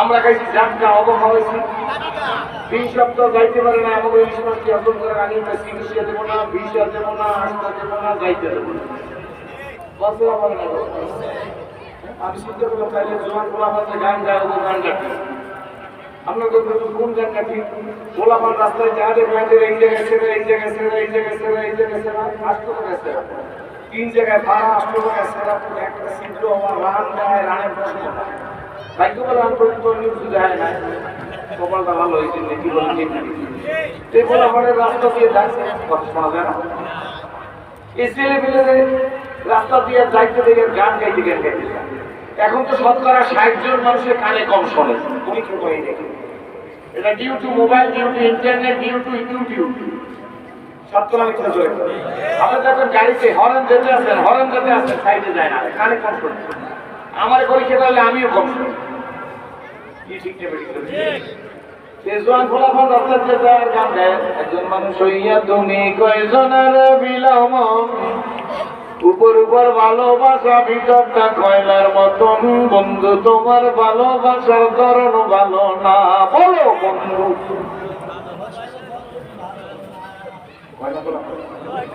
আমি বড় ইলিশটা খাওয়াইয়া এরপর আমাকে চিকিৎসা দেবে না বিষা দেবে না তাহলে বুঝতে পারাইছি বন্ধু তোমার ভালোবাসা ধরন ভালো না বলো বন্ধু তোমার দুনিয়া কাসিয়া রে নদীনা আগার দিদাম সুসময় অনেকই বন্ধু বটে হয় অসময়ে হায় হায় কেউ কারণ কথা মনে আসেনি তোরে আমার বন্ধুরা সেই লেখা কই 3 দিন হতে খাইতে না পাইও নাই এই কবরা বজবিলাসের কবি নজরুলের কবিতা প্রথম জীবনে কবিতা লেখছে শেষ জীবনে যখন কবি নজরুলের বয়স বার হয়ে গেছে তখন কবি নজরুল কবিতার ধরন পাল্টাই লাগছে রোজ হাসরে আল্লাহ আমায় করোনা বিচার আল্লাহ করোনা বিচার জোরে কোন না রোজ হাসরে আল্লাহ আমায় করোনা বিচার আল্লাহ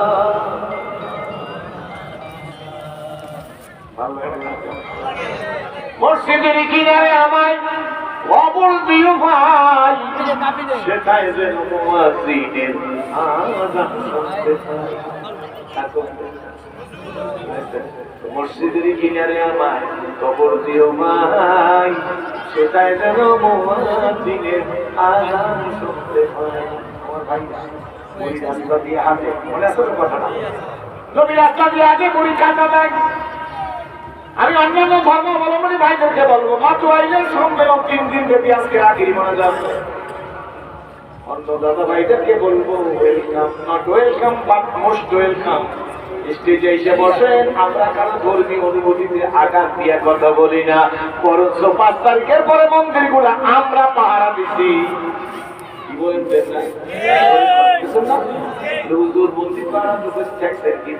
আমরা মুসলমান এইটাই আমাদের ঢাকা আমরা মুসলমান মধ্যে দায়িত্ব আছে আমার বন্ধুরা শুনতে থাকে নাচতে থাকে কোন সমস্যা নাই আসলে স্বাগত পাবে নেতা পাবে তাই নীরবে আসন নিবে কোনো বাধা নাই রসুলের পায়ের মধ্যে কাটা পড়ছে পুরি দূরে যাইয়া খিল খিল করিয়া আসছে কিন্তু একদিন রহমতের রসুল রাস্তা দিয়ে যাইতেছে দেখে কাটাও নাই পুরিও নাই কাটাও নাই আমি যদি দেখতাম আমার শত্রু কাটাতে যদি আজকে শত্রু নাই কাটাও নাই যত বড় একদিন হয় মনে মনে বলতাম আল্লাহ বাঁচছি খুব খুশি হইতাম কি বলে না গো, আমার নবী সম্পর্কে আল্লাহ বলেন ওয়াইন্নাকা লাআলা খুলুকিন আযীম। এই নবী আপনি আযীম চরিত্রের নবী। আল্লাহ নবী বুড়িও দেখে না, কাকাও দেখে না, নবীর ভাই কাকাও বলে না, রহমতের রাসূল পেরেশান হয়ে গেছে।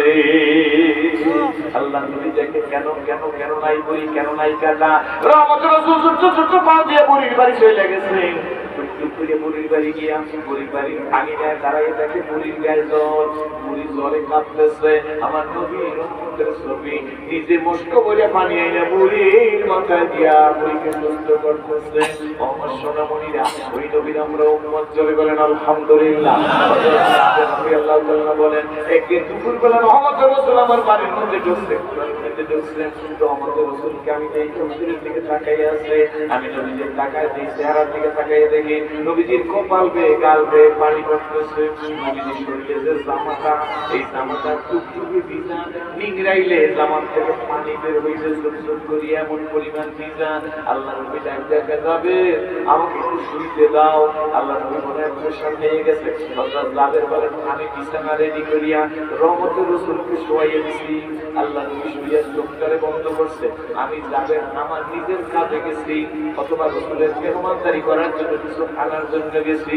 আমার মা, আমি জাবেরের মা, আল্লাহ নবীকে চোখ বন্ধ করে ঘুমাইতে দেইখা আমার মা একটা শিশি হাতে নেছে আর একটু ন্যাকড়া হাতে নেছে। রহমতের রাসূলের কাছে বৈশা আমার মা রহমতের রাসূলের কপাল আর গাল এই ঘাড়ের কিনার দিয়া ন্যাকড়া ভিজাইছে।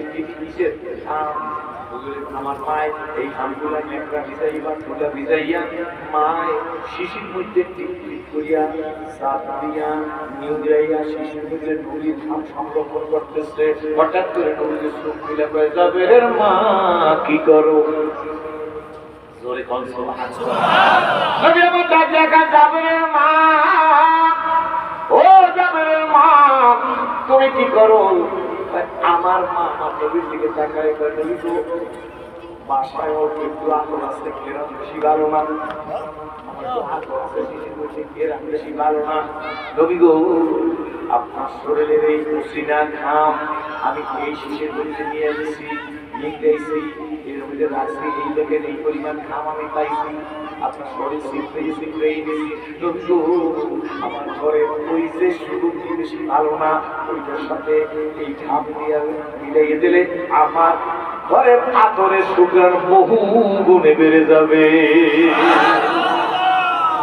বন্ধু আমার, ওই নবীর আমরা উম্মত, কাজ আসেনি কিছু করে কন, আমাদের কোনো কাজ আসেনি, খুব ভুলে বলবার পারি ওই নবীর আমরা আমার নবী, আমার নবীর স্ত্রী আমাদেরকে মেরাতুল মুমিন আম্মাদের কাছে সাহাবীদের একজন এক জমা আমাদের আয়েশা সিদ্দিকার কাছে ছুটে গেছিলেন। তাই বলে ইয়া মাজন্নি গো, আপনি তো নবীজির সাথে এক বিছানার মানুষ? বলে জি হ্যাঁ। আপনি তো নবীজির স্ত্রী। আম্মা জান গো, কাইফা কানা খুলুকিন নবী সাল্লাল্লাহু আলাইহি ওয়াসাল্লাম। মাজন্নি গো, আপনার কাছে জানতে আসছি, আপনি বলেন আমাদের নবী পাকের ক্যারেক্টার চরিত্র জীবনী খানা কেমন ছিল? আম্মা জান আয়েশা সিদ্দিকা বলে বাবা সাহাবীরা গো, আপা তাকরাউনাল কোরআন, তোমরা কি কোরআন তাকরার করো না, তেলাওয়াত করো না? সাহাবীরা বলে বলু ওয়ালা জিনা, আমরা কোরআন তেলাওয়াত করি। আম্মা জান আয়েশা সিদ্দিকা ডাক দিয়ে বলে বাবা সাহাবীরা রে, কোরআন শরীফ যা তোমার নবী পাকের ক্যারেক্টার চরিত্র হুবহু। এই কোরআন শরীফ হলো কাগজের কোরআন, জোরে কোন আলহামদুলিল্লাহ। কাগজের কোরআন আর নবীজির 63 বছরের জিন্দেগি হইল প্র্যাকটিক্যাল কোরআন। কি বলেন ঠিক না ঠিক? বন্ধু এই ও একদিন হইল এক জার্মান কত মাস হয়ে গেছে কিনা জানি না, 16টা ছেলের পার্টি দিতেছি, 15টা ছেলের বিস্তারিত ফজিলতের মাহফিল, 15টা ছেলের মাথায় পার্টিটা হয়ে গেছে, 16 নম্বর ছেলেটার মাথায় পার্টি দেবো। এখন ওটার সাথে কাগজ দিছে, মাদ্রাসার কাগজ দিয়ে বলতেছে সিরাজি হুজুর এই ছেলেটার মাথায় পার্টি দিয়ে দিতেছে। এই ছেলেটার কষ্ট তো জানেননি, এই ছেলেটার বয়স হলো 7 বছর, আজকে হয়েছে 2 দিন। 7 বছর বয়স, 7 বছর 2 দিন। একটুক ছেলে কোরআনে হাফেজ হয়ে গেছে। কষ্ট হয়েছে আমার, আল্লাহ পাগড়ি বাইন্দা ওর দিকে তাকাই অভিভূত হয়ে গেছে, মন চায় ওর পায়ের জুতার একটু ধরলে করিয়ে দিই। কারণ বাবা 7 বছরের ছেলের মধ্যে 30 পারা কোরআন। ও মুসলমানের সন্তানেরা, তোমার আর ওয়াজ দরকার হইতো না, কি বলেন ঠিক দেবে ঠিক? অন্য ধর্ম বলনি ভাইরা, শোন আব্বু, রাগ করিস না। পৃথিবীতে গীতা, মহাভারত, রামায়ণ, ত্রিপিটক, বেদ, উপবেদ, চন্দ্রবন্ধা, বিজ্ঞানিকা, মনুস্মৃতি, প্রচলিত তৌরাত, প্রচলিত জব্বুর, প্রচলিত ইনজিল, যত গ্রন্থ আছে আই ক্যান চ্যালেঞ্জ, এই স্টেজে বসে থাকো। ভাইরা বলবো কোন ধর্মগ্রন্থের হাফেজ আছে? না না, আমার আল্লাহর কোরআন বেঁধে রেখে কোন গ্রন্থের হাফেজ না। দিস ইজ দ্য ট্রুথ, এটাই সত্য। ছেলেটাকে কোলায় উঠাইছি, গালের মধ্যে কপালের মধ্যে চুমা দিচ্ছি, আমার চোখ দিয়ে পানি পড়তেছে। ছেলে আমার বুকে মাদ্রাসার মহতাবা মামার পাশে এসে বলে, কাঁদেন কেন? গাদি তো এই ছেলেটাকে দেখা কোরআনের মধ্যে যা দেখা কাঁদতেছি। মাদ্রাসাটাকে এখানেই শেষ না, মজা আরো ভিতরে। আমি আর মজা কি তাকে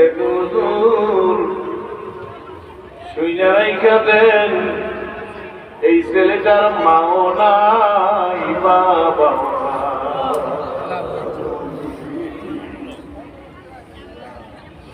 7 বছর 2 দিনের সাথে আমি অভিভূত হয়ে গেছি, বুকে লাগায় আমার 4টে ছেলে, আমি 5 নম্বর ছেলে মানে রাখবো, আমার দিয়ে দেন। কাঁদে, আমিও কাঁদি, মাত্রাই কাঁদে।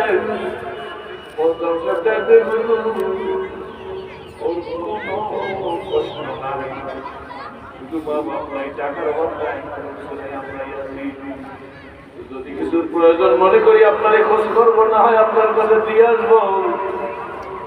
বাবারে বন্ধুরে আসার সময় ওর দিক দেখাই আর বলি, ও মালিক,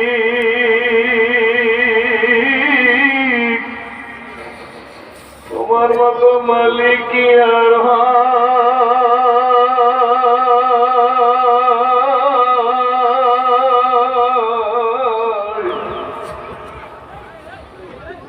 বাবারে মাদুয়াইলার মানুষ,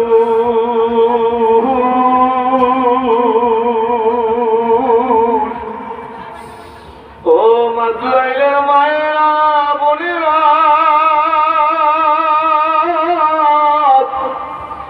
তোমার কপাল যদি ভালো হয়, বাড়ির পাশে ঘরের পাশে থানকুনি পাতা খাইয়াও ক্যান্সার ভালো হইয়া যায়।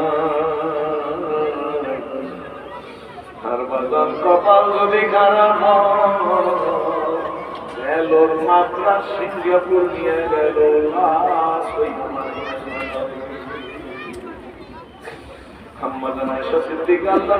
দুইজন একই জায়গায় বসার কথা বলতেছে, নবী অজু করতে গেছেন, পবিত্র হইছেন, হুজরার ভিতর দিয়ে যাইতেছে, হুজরা বর্জন করতেছে। এখন যেখানে নবীজির রওজা, ওই যাই আপনারা আয়েশা সিদ্দিকার হুজরা দিয়ে যাইতেছে, আমাদের আয়েশা সিদ্দিকার শরীরের সাথে একটু ধাক্কা লাগছে। এই জায়গায় বসে দুইজনে স্বামী স্ত্রী কথা বলতেছিল। আম্মা জান আয়েশা সিদ্দিকার শরীরে ধাক্কা লাগছে, আম্মা জানকে ডাকে বলতেছে, কে কে কে কার শরীরে ধাক্কা লাগলো? আম্মা জান ডাকে বলে, আল্লাহ রাসূল, আমি আয়েশা, আমি আয়েশা, আমি আয়েশা। আল্লাহর নবী বলে, আয়েশা কেনা? আম্মা জান আয়েশা সিদ্দিকা ডাকে বলে, আল্লাহ রাসূল, আমি আপনার স্ত্রী, আমি আপনার স্ত্রী, আমি আপনার স্ত্রী। আল্লাহর নবী ডাকে, আমার স্ত্রী আবার কেনা? আম্মা জান নার্ভাস হয়ে গেছে, ডাকে, আল্লাহ রাসূল, আমি আবু বকর সিদ্দিকের মেয়ে, আমি আবু বকর সিদ্দিকের মেয়ে। আল্লাহর নবী ডাকে, আবু বকর আবার কে? এই কথা বলিয়া নবীজি নামাজের মুসাল্লায় চলে গেছেন, নামাজ পড়াইয়া হুজুরের মধ্যে ঢুকে দেখে আম্মা জান হুজুরের মধ্যে গড়াগড়ি যায় আর কাঁদে। আল্লাহ নবী ডাক দিয়া কয়, আয়েশা এমন করে কাঁদো কি হয়েছে? আম্মা জান ডাক দিয়া কয়, আল্লাহ রাসূল কাঁদবো না হাসবো কেমনে? আমার তো মুখে কোনোদিন আর হাসি পড়বে না। আল্লাহ রাসূল ডাক দিয়া কয়, আয়েশা কেন তোমার হাসি পড়বে না? এ আল্লাহ রাসূল আপনার আমি দুইজনে কথা বলতেছিলাম, যুবক শোন না, তোর পায়ে ধরছি, একটু ফিরে আয় না, তোর পায়ে ধরছি।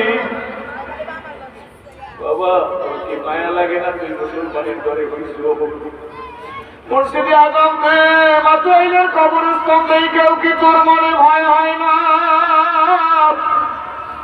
তুই আর আমি কি মানুষ না?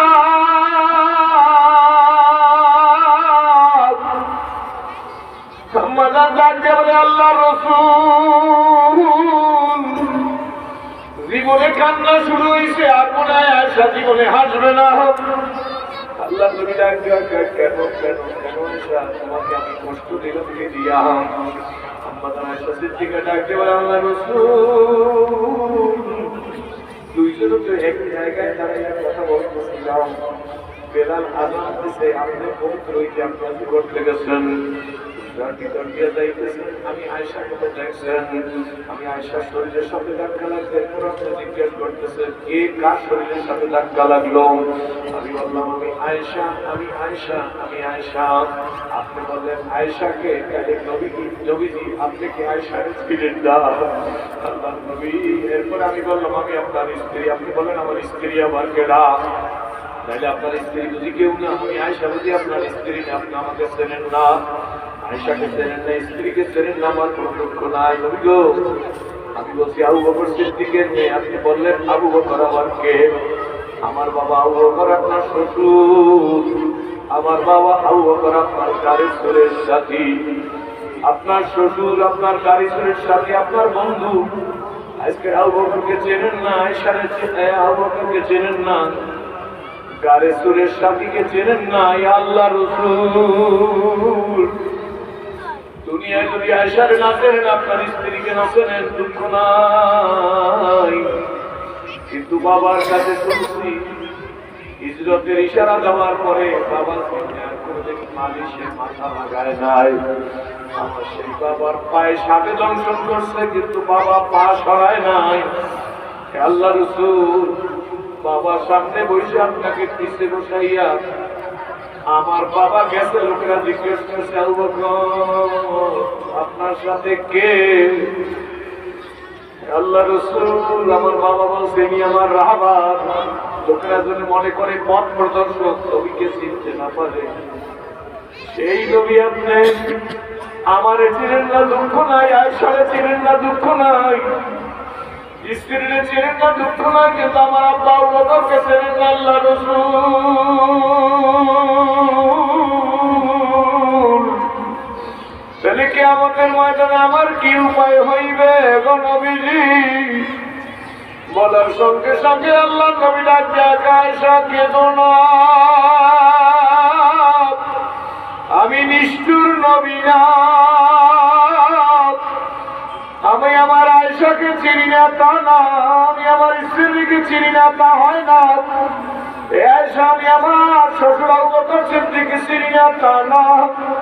কিন্তু আয়েশা শোনো, বেলাল যখন আযান দেয়, বেলালের আযানের ধ্বনি শোনার সঙ্গে সঙ্গে কে আয়েশা, কে আবু বকর, কে ওমর, কে ওসমান, কে আলী, কে সাদ, কে সাঈদ, কে তালহা, কে জুবায়ের, কে আব্দুর রহমান বিন আওফের মক্কি, কে আবু উবাইদা ইবনে জারর, আমি কারোর চিনি না। আল্লাহর কসম করিয়া বলি আয়েশা রে, বেলালের আযান শোনার পরে আমি আমার ফাতেমারও চিনি না।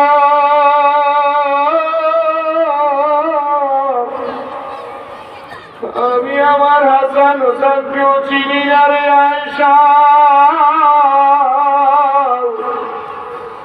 আমি আমার রফিকে আলা মালিকের জন্য পাগল হইয়া যাই। নবী যদি এই কথা বলে আমি ছেড়ে দিচ্ছি, চিন্তা করা উচিত, একটু ভেবে চিন্তিত যাওয়া উচিত। কি বলে ঠিক নেবে ঠিক?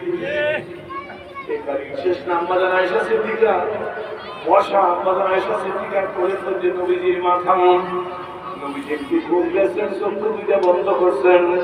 আম্মাজান আয়েশা সিদ্দিকা চুল দাড়ি করে ধরিয়ে ধরিয়া নবীজির চুল দাড়ি ধরিয়া আম্মাজান আয়েশা সিদ্দিকা আদর করিয়ে দিতেছেন। হঠাৎ করে আম্মাজানের দুই ফোঁটা চোখের পানি নবীজির গালের উপর পড়ছেন। নবীজি চোখ খুলে বলে, আয়েশা তুমি এইভাবে কাঁদো, আমি তোমাকে কষ্ট দিছি নাকি? কোন কারণে কষ্ট পেয়ে কাঁদতেছো নাকি? আম্মাজান ডাক দিয়ে বলে, আল্লাহ রাসূল আপনি কি কষ্ট দেওয়া নবী নেই, আপনি তো গোটা জাহানের জন্য রহমত স্বরূপ আসছেন। আয়েশাকে তো কষ্ট দেওয়ার কথাই না। আমরা জানছি খদিজাতুল কুবরার সাথে আপনার 25 বছরের দাম্পত্য জীবন। এই 25 বছরের দাম্পত্য জীবনে খাদিজাতুল কুবরার দিকে আপনি একটু রক্তচক্ষু করে তাকান না, একটু হাসতে, একটু রাগ হয় নাই। আয়েশাকে তো কষ্ট দেওয়ার প্রশ্নই আসে না। আমার নবী ডাক দিয়ে বলে, আয়েশা তুমি কেন কাঁদো? কি হয়েছে তাইলে কাঁদো কেন? আম্মাজান ডাক দিয়ে বলে, আল্লাহ রাসূল আপনার কষ্ট বেশি হয় নাই, এত অল্প বয়সে কেন আপনার 60 বয়সে গেল, আপনার বুড়াই ভাব এসে গেল, আপনার চুল দাড়ির ভিতরে এইভাবে কেন পাকা শুরু হয়ে গেল? আল্লাহ নবী কান্না বিজড়িত কণ্ঠে আম্মাজান আয়েশা সিদ্দিকার গালে হাত দিয়ে কয়, আয়েশা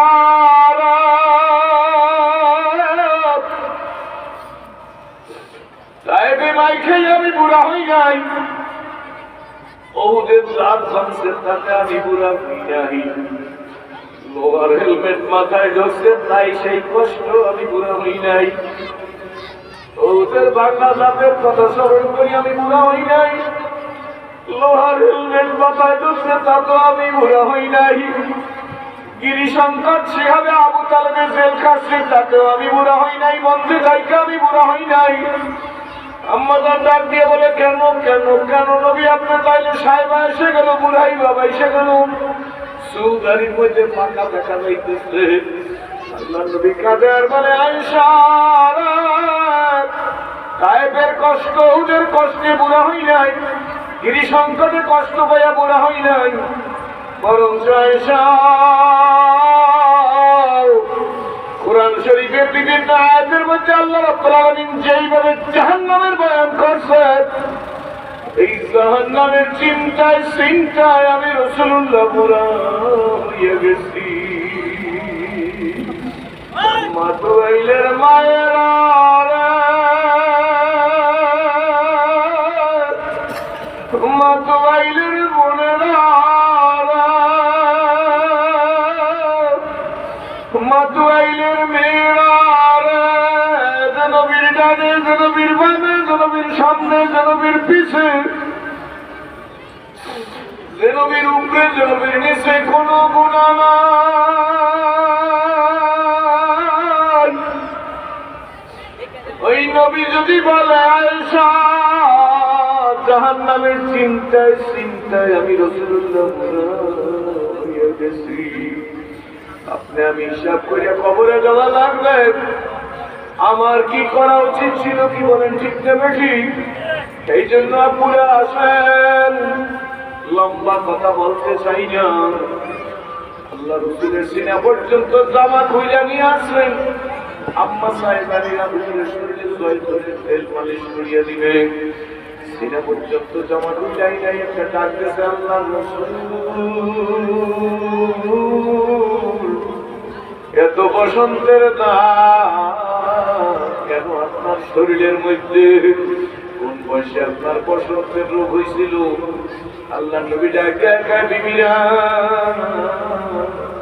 তোমরা কি জানো না পয়গম্বরদের জন্য বসন্তের ব্যারাম হারাম, পয়গম্বরদের কোনোদিন বসন্তের ব্যারাম হয় না। নবীর স্ত্রীরা ডাক দিয়ে কেন আপনার শরীরে এই দাগ কিসের দাগ? আল্লাহ নবী ডাক দিয়া কয়, আমার বিবিরা এইগুলা কলেমার মহব্বতের দাগ। আম্মা সাহেবানিরা ডাক দিয়ে বলে, আল্লাহ রাসূল কলেমার মহব্বতের আবার দাগ কি? নবীজি ডাক দিয়ে বলে, আমি আমার পালিত পুত্র যায়েদ বিন হারেসাকে নিয়ে গেছিলাম তায়েফের ময়দানে কলেমার দাওয়াত দিতে। আমার বন্ধুরা, কোন যায়েদ বিন হারেসা? নবীজির পালিত পুত্র, যিনি মুতার যুদ্ধে শহীদ হয়ে গেছে। আল্লাহ নবী 3 জন শহীদের কথা বলছে, তার মধ্যে বলছে আমার শহীদ করত আমার পালিত পুত্র যায়েদ বিন হারেসা।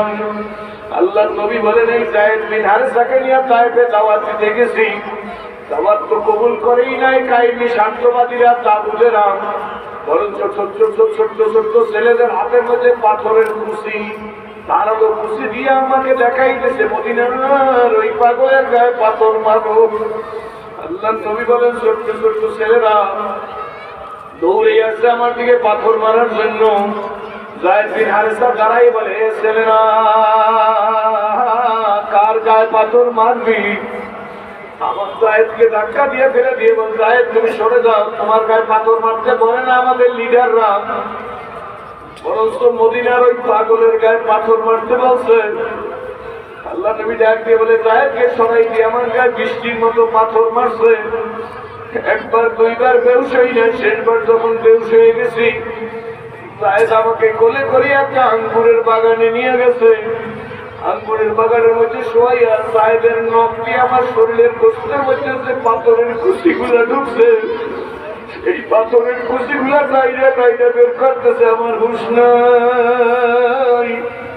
আল্লাহ যখন হুঁশ ফিরে দিছে আল্লাহ নবীর হাতখানা যায়েদের গালের ঘাড়ের উপর, নবীজি যায়েদকে টান দিয়ে বুকে লাগায় কি করা? যায়েদ বলে নবী গো পাথরের কুশি চামড়া ফাইটা গোস্তের মধ্যে কাটার মতো ঢুইকা দাঁড়াইয়ে রয়েছে, ওই পাথরের কুশি নখ দিয়া টাইটা টাইটা বের করতেছি। আল্লাহ নবী ডাক দিয়া খায় এত জোরে টান দিও না, আমি বরদাস্ত করতে পারি না, কষ্ট সহ্য করতে পারি না।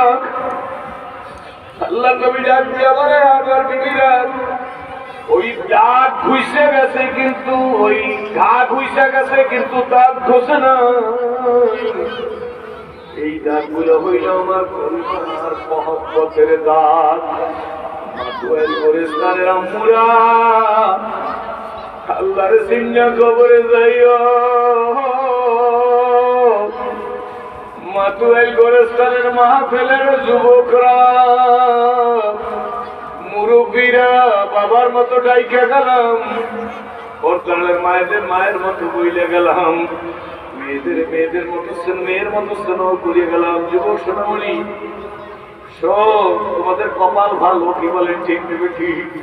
আমার মতো সিরা দিকে দেখছেন জীবনে 42 বছর ধরে লেগেছে, জীবনে ঘরের দরজা যে আপা বইলা ডাক দিবার পারি নাই, মনে কোনো আফসোস নাই। বরং সহ্য করিয়া যখন আমি আমার মালিকের দরবারে দাঁড়াইয়া যাই, মনে হয় যেন যখন আপনার দিয়ে দাঁড়াই তখন মনে হয় যেন গোটা দুনিয়ার রাজত্বটা আল্লাহ আমারে ভিক্ষা দিয়ে দিছে। যদি বিশ্বাস হয় সোনামণিরা,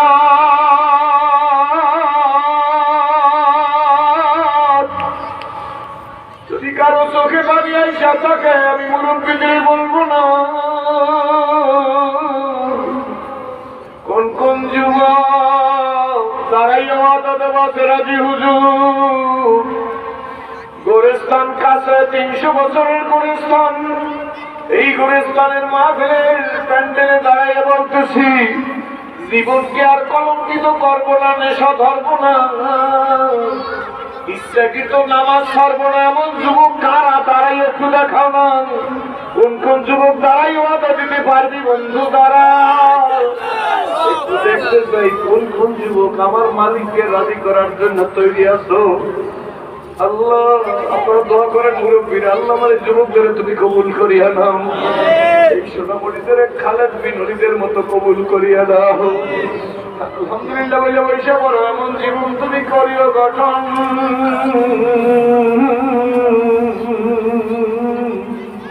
মরিলে হাসিবে তুমি